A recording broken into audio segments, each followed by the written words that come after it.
Hi, I'm Dave with Louët, and we're in the mobile showroom, and we've got the Megado here. And this video is to show you how the floating breast beam system works. And this is the system is common for the spring loom, the Octado, Delta, and the Megado. But I've got the Megado here, and I'm going to show you. And so the floating breast beam it's essentially these uprights. And there's one on the left and right side. You can see it on the other side of the frame there, moving as I push this forward. This upright is connected to a spring that you can see right here. Okay, and on the spring loom, the position of the spring is different, but it's still Texel cord attached to a spring.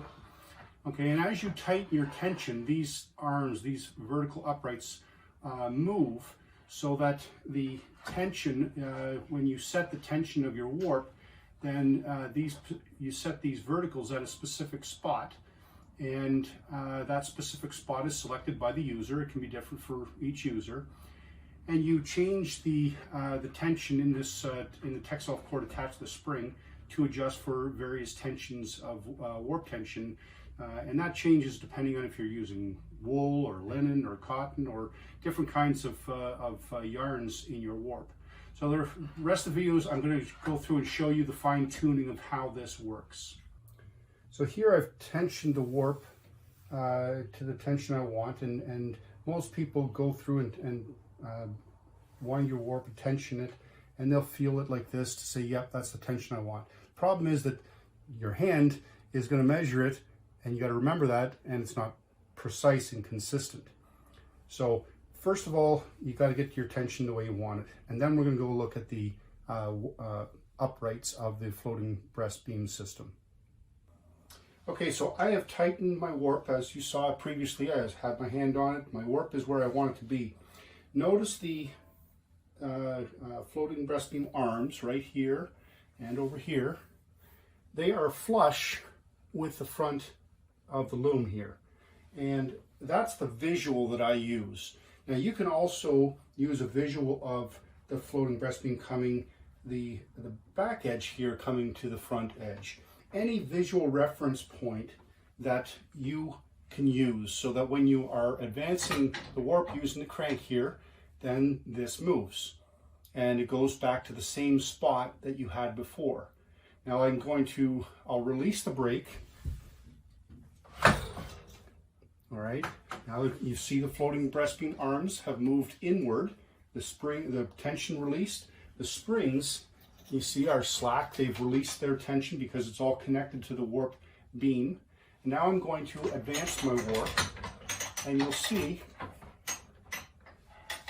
the floating arms.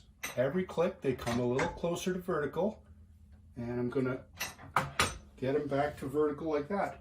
Now they're flush again right here, and now my warp tension is exactly the same as it was before I released my brake. So that's the key is set your tension the way you want it. Now, next we'll talk about what happens if your arms are flush, but your warp tension isn't sufficient. That's not, you want it tighter.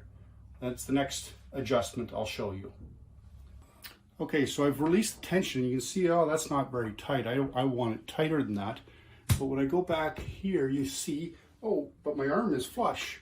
So what you do is, we're going to come in a little closer here.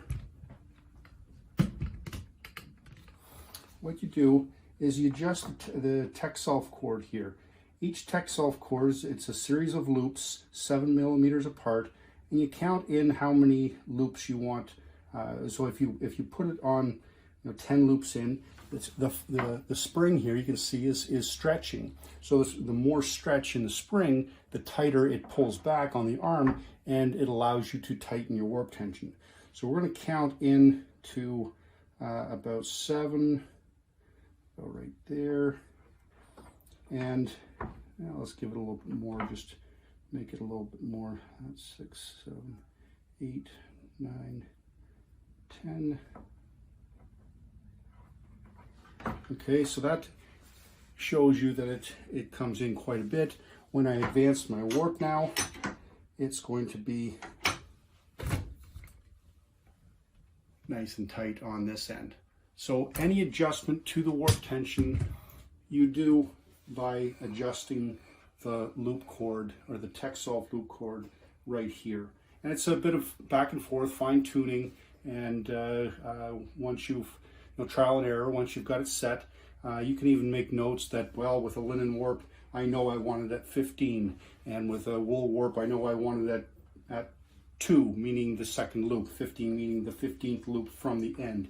And you always do the same thing on left and right side. It has to be equal, otherwise you're going to have a slant to your warp.